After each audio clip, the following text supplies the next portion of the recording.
சேமியா கிச்சடி தான் இன்றைக்கி நான் பண்ணியிருக்கேன். ரொம்ப சிம்பிளா நைட்டுக்கு.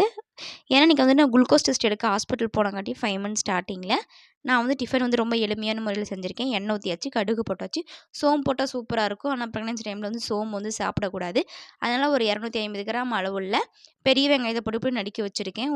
ஒரு கொத்து கருவேப்பில போட்டாச்சு. ஒரு 6 பச்சை மிளகா போட்டுட்டேன். இஞ்சி பூண்டு பேஸ்ட்டு 1 ஸ்பூன் ஆட் பண்ணியிருக்கேன். ஒரு 300 கிராம் அளவுள்ள தக்காளி போட்டிருக்கேன்.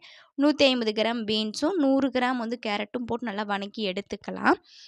கொஞ்சமா உப்பு போட்டு வேக வச்சுக்கலாம். மஞ்சத்தூள் போட்டு தண்ணி ஊத்தி கொஞ்சம் நல்லா நம்ம வேக வச்சுக்கலாம். காய் வேகிற வரைக்கும் நம்ம என்ன பண்ணுறோம்னு பார்த்தீங்கன்னா, இந்த தண்ணி கொஞ்சம் கொதிக்கிற ஸ்டேஜில் கொஞ்சம் எண்ணெயும், உப்பும் போட்டு அந்த சேமியா பாக்கெட் எடுத்து நான் 180 கிராம் சேமியா பாக்கெட் 2 பாக்கெட் எடுத்து போட்டாச்சு. போட்டு நல்லா நம்ம மலர்ந்து வர வரைக்கும் வெயிட் பண்ணுவோம். மலர்ந்து வந்தோடனே ஃபில்டர் பண்ணி நம்ம வந்து எடுத்துக்கலாம். உங்களுக்கு வந்து குளுக்கோஸ் டெஸ்ட்டை பத்தி டவுட் இருந்தா கமெண்ட் பண்ணுங்க. நான் சொல்றேன். காய் வெந்தோடனே நம்ம இந்த சேமியாவ எடுத்து போட்டு